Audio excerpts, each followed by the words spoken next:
Hi friends, இன்றைக்கி MX பிளேயரில் எப்படி subtitles download பண்ணுறதுன்னு தான் பார்க்க போகிறோம். நார்மலாகவே நம்ம எந்த மூவிஸ் டவுன்லோட் பண்ணாலும் ஆல்மோஸ்ட் எல்லா மூவிலையும் சப்டைட்டில்ஸ் வந்துடும். பட் ஒரு சில மூவிஸ்லாம் சப்டைட்டில்ஸ் எல்லாம் வராது. ஸோ அந்த மாதிரி நேரத்தில் எப்படி சப்டைட்டில்ஸ் டவுன்லோட் பண்ணுறதுன்னு காமிக்க போகிறேன். ஜஸ்ட் ஒரு மூவியை செலக்ட் பண்ணிக்கிறேன். டவுன்லோட்ஸ் போயிட்டேன்.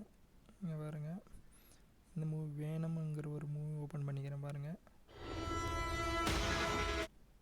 ஸோ இந்த மூவிக்கு இப்போ சப்டைட்டில்ஸ் இல்லை. ஸோ இப்போ இந்த மூவிக்கு இப்போ சப்டைட்டில்ஸ் டவுன்லோட் பண்ண போகிறேன். எப்படி பண்ணுறதுன்னு பாருங்கள். ஜஸ்ட் இந்த சிம்பிள் கிளிக் பண்ணுங்கள். ஓப்பன் ஆன்லைன் சப்டைட்டில்ஸ்னு கிளிக் பண்ணுங்கள். சர்ச்சு, மூவியோட நேம் கொடுத்துருங்க.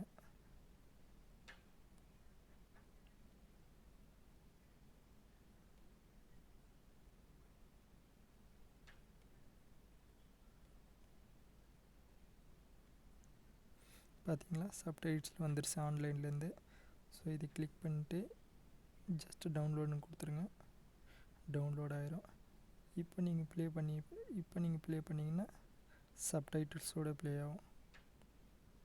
பார்த்தீங்களா? ஸோ இந்த வீடியோ உங்களுக்கு பிடிச்சிருந்துச்சுன்னா லைக் பண்ணுங்கள், ஷேர் பண்ணுங்கள், கமெண்ட்ஸ் பண்ணுங்கள். அப்படியே சப்ஸ்கிரைப் பண்ணுங்கள் ஃப்ரெண்ட்ஸ். தேங்க்யூ.